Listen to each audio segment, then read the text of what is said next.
السلام علیکم ورحمۃ اللہ وبرکاتہ۔ میرے پیارے دوستوں، جب ایمان والے اور منافقین ایک جگہ ہوتے ہیں تو ان کے اندر آپس میں چھٹائی کے لیے اللہ تبارک تعالیٰ کی کیا تدبیر ہوتی ہے، ان بہت سارے عنوانوں کو لے کر حضرت نے بہت قیمتی باتیں بتلائی۔ میری آپ سے گزارش ہے کہ آپ حضرات ایک مرتبہ حضرت کی اس بیان کو سنیے، انشاءاللہ بہت فائدہ ہوگا۔ مستقل طور پر میں اپنی محدود علم اور ہمت کے مطابق یہ بات ہر محفل میں سمجھانے کی کوشش کر رہا ہوں کہ لوگوں، آپ کو پسند ہو یا نہ ہو، یہ ایک فیصلہ کن دور شروع ہو چکا ہے، اور فیصلہ کن دور میں ظالم طاقتوں کا ظلم و تشدد بڑھتا ہی ہے۔ یہ جو بڑھ رہا ہے یہ اللہ کے ایک بنائے ہوئے سسٹم کے مطابق بڑھ رہا ہے، کیونکہ اس کے بغیر چھٹائی نہیں ہو سکتی۔ میں تیسری بار آج کے مجلس میں یہ بات غالباً دہرا رہا ہوں کہ ظلم و تشدد کے بڑھنے سے پہلے ایمان والے اور منافقین سب ملے جلے رہتے ہیں، کوئی پہچان ہو ہی نہیں سکتی۔ لیکن جب حالات بگڑتے ہیں، جب ظلم بڑھتا ہے، تب امتحان ہوتا ہے کہ ہم میں کون ایمان والا ہے اور کون منافق ہے، کون وہ ہے کہ والذین فی قلوبہم مرض، کون وہ ہیں کہ جن کے دل میں روگ اور بیماری ہے۔ دو لفظ قرآن نے بولے ہیں، ایک منافق اور ایک الذین فی قلوبہم مرض، یہ دو الگ الگ کیٹیگری ہیں، الگ الگ درجات ہیں۔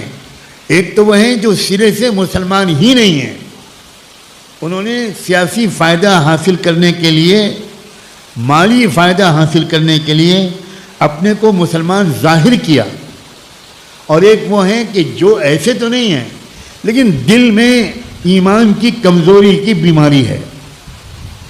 اور آج ہم مسلمان، اللہ کرے کہ میری یہ بات غلط ہو، اگر منافق نہیں ہیں تو الذین فی قلوبہم مرض میں ہماری غالب اکثریت شامل ہے۔ دلوں کی بیماری، دلوں میں اللہ پر یقین نہیں ہے، دلوں میں شوق شہادت نہیں ہے، دلوں میں آخرت اور جنت اور دوزخ پر یقین نہیں ہے، دنیاوی زندگی کی لذت ہے، موت سے ڈر لگتا ہے، حالانکہ موت ہی وہ پل ہے جس سے عاشق کی ملاقات اپنے محبوب سے ہوتی ہے۔ صرف ایک ہی پل ہے دنیا میں، عاشق اپنے محبوب حقیقی سے اس پل کو پار کیے بغیر مل ہی نہیں سکتا۔ میں یہ بات کہہ رہا تھا تھوڑی دیر پہلے کہ قوموں کی تربیت کے لیے شکست اور فتح، ناکامی اور کامیابی، خوشی اور غم، دونوں طرح کے تجربوں سے گزارا جاتا ہے۔ یہ اللہ کے تربیتی نصاب کا حصہ ہے۔ بدر میں فتح ملی، احد میں شکست ملی پہلے، بعد میں احد کی شکست بھی فتح میں تبدیل ہو گئی۔ شکست و فتح اصل میں نفسیاتی ہوتی ہے۔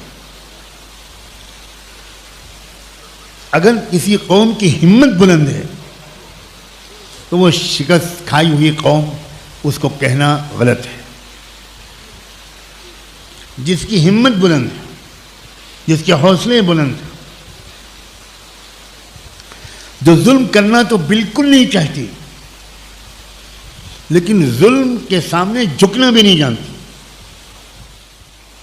تو یہ جو نفسیاتی کیفیت ہے یہی اصل فتح ہے۔ 10 گز زمین پر قبضہ کر لینا یہ اصل فتح نہیں ہے، فتح ہے دل کی کیفیت کی۔